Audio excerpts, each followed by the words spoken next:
and I'm a Canadian man. I do top 10 lists, and I eat ketchup chips.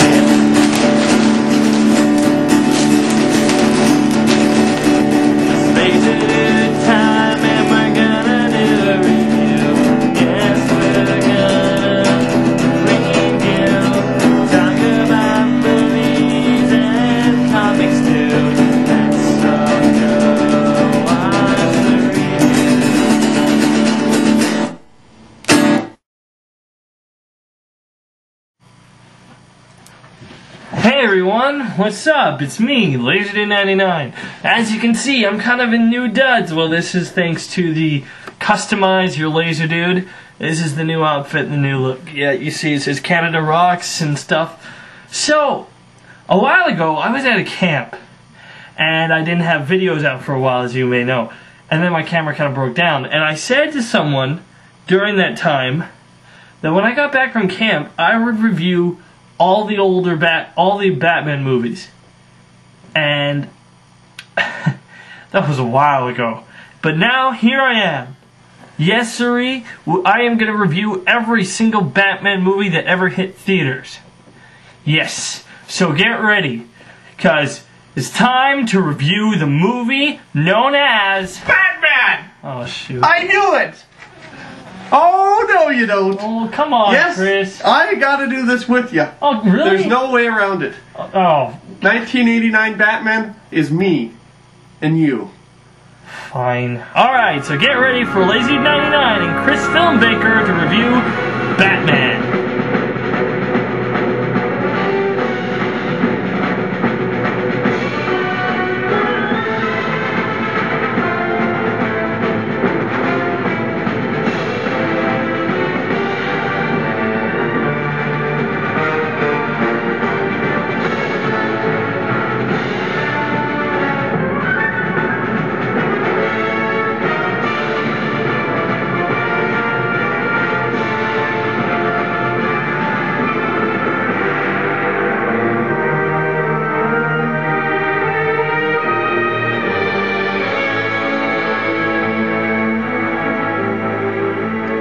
Welcome to the Batman movie bash.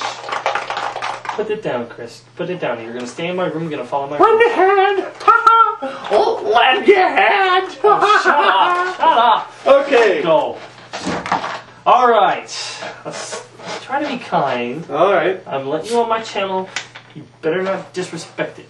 Now, today we are gonna look at the first Batman movie, not the old Adam West. Okay. The Tim Burton movie.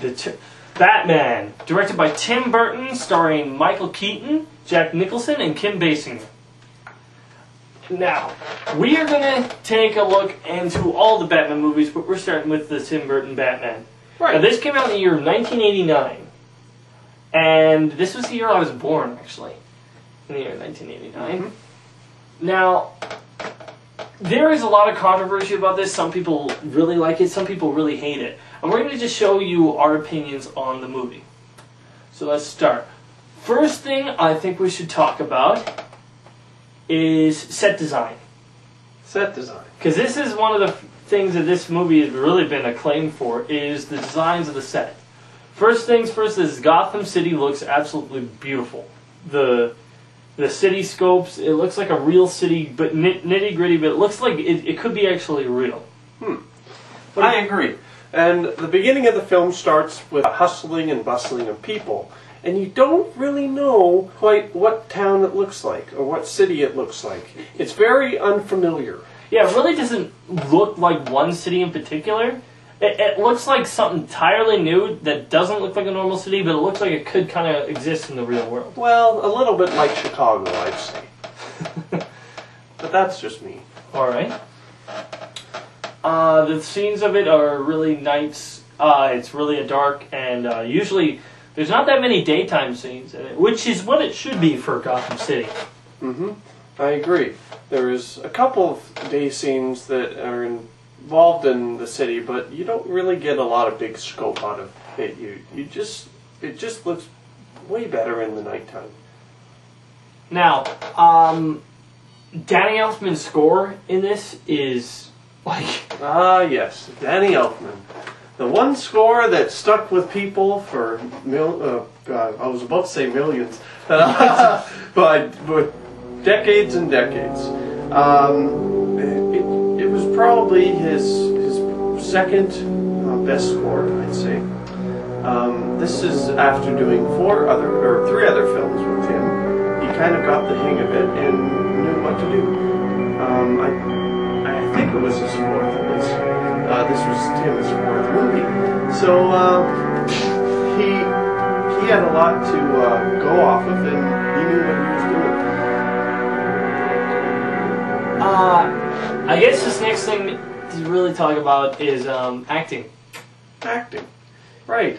It's important to have good actors for this kind of thing. Now, one of the things I remember Tim saying was he liked Michael Keaton for his eyes. Now, he'd worked with him on Beetlejuice, and of course, Beetlejuice. He just had this crazy. He was just nuts, and I don't know why, but maybe Tim was watching him very closely one day, and he said, "Oh my goodness, that guy's got eyes that looks like he could kill someone." And why didn't he just make him the Joker? No, I'm kidding. But he knew that he wanted Batman to have the eyes, and he knew that he didn't want to make him a huge buff guy, but he wanted to make him a person, and very down-to-earth kind of a person. And so that's why he didn't pick Sylvester Stallone to be Batman. Well, which would have sucked. No offense. For the most part, the acting in the movie is pretty good all around. Like, Michael Keaton did do a good job. Vicky Vale, she didn't do a horrible job, but she was alright. I think she did a pretty good job. Her name was not Vicky Vale. I mean, the Vicky Vale character. I know it was Kim Basinger. But, Jack Nicholson did a really good job. And why did they get a load of me?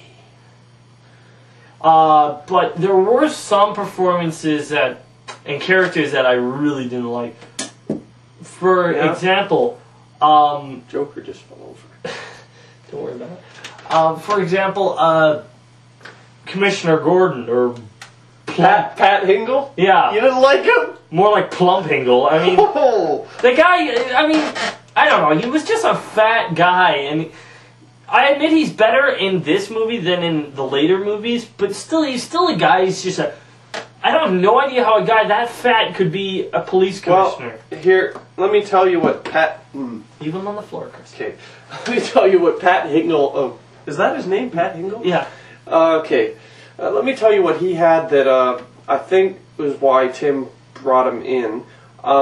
He wanted someone that kind of resembled Adam West, Commissioner Gordon.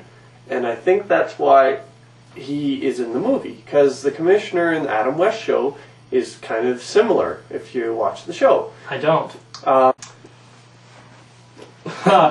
What about Alfred? What did you think about Alfred? Michael Goff. He was a very good Alfred. Now, a little bit older than we expected Alfred to be, but still with great character, and he had the tone of Alfred. And that's what everyone needs if they're going to play Alfred. I think Michael Caine had the tone that Alfred has, and there's a lot of humor in it. I think that Michael Caine and Michael Goff. Michael Goff. Okay, I thought they're both Michaels. What do you know? I think they both got two different sides of Alfred completely right. Michael Goff really got the servant part of Alfred. Yeah. He really got that really down pat. The fact that he is a loyal butler and he'll do anything for him. For Michael Caine, I think got more of the the father figure. I mean, I know that Michael Goff they kind of tried to make him as a father figure, but I don't think it was portrayed as well in this movie. Well, you know what? Also, I think the Batman. I'm going to talk a little bit about the other films that come after this movie. Well, no. I'm just going to say that Alfred in his later films, well, he has a lot of different roles, but we don't see him as the way we see him in the this movie, Batman, because there is a great scene where he's talking about an old story that involved Bruce and you know, the falling off the horse. Yeah, falling off the horse. Covered in mud and not missing a sprained ankle. Yes. And that's when you really understand how that he grew up with him. Yeah, he had a past and a history with him, and which is good because they give him Tim gives him something to do. Although a lot of fans probably did not like Alfred at the end of the movie when he just lets Vicky Vale into the Batcave. Yes, let's get to that now. We're going to talk about story now. This is where most of our conversation is going to end up, and probably a lot of our arguments too. Story. Here is two of the biggest things that I don't like about the movie. A. Come on in, Vicky Vale. This is the back. That really makes no sense. I mean, okay, the thing that really bothers me about it is Alfred is kind of hinting that maybe you can let Vicky Vale into your life. Yeah. And maybe you can accept her. Next thing you know, he just makes a decision for him. Basically shoves her in there and says, accept her, sir. Yeah, it's well, you know, she might have had a little bit of a clue, and when she knocked on the door, she might have been like, I think I know who Batman really is. You know, you better let me in because I already know. Well, maybe, but you know what they say in movies, if you didn't hear it, if it wasn't explained, it didn't happen. Right. We just know that she did come to Wayne Manor. And she was determined to find answers. Truly, though, she could have figured it out for herself. For example, Bruce Wayne just got shot and then disappeared from her house. Yeah. So she could have pieced the pieces together herself. But I think it's Alfred leading her into that. Second thing. Batman discovers that Joker is his parents' killer. Uh-huh. This is the most talked about for this. This is the thing and repetitive. Hey? What do you mean? I mean it's done a couple times. No, it's not. Batman Forever, Two-Face. Two-Face Chris, parents. I mean we both know that's not. We thought that was okay. Just a quick thing. We thought that we thought when we were younger. We thought that in Batman Forever he thought that Two-Face killed his parents. But that's only because the only version of Batman Forever we had was a recorded version of TV, and they cut out a whole bunch of stuff, so that entire scene was confusing. But we'll talk about that when we talk about Batman Forever. In this universe, Joker killed his parents. Now, this happens a lot of times in films when they want to get an automatic anger. Right, they want to drive the character. It's a motivation builder. It doesn't happen just in comic book movies. But it happens a lot in movies in general, where it turns out that this guy killed the person's wife a long time ago. Right. To see the rest of the Batman review,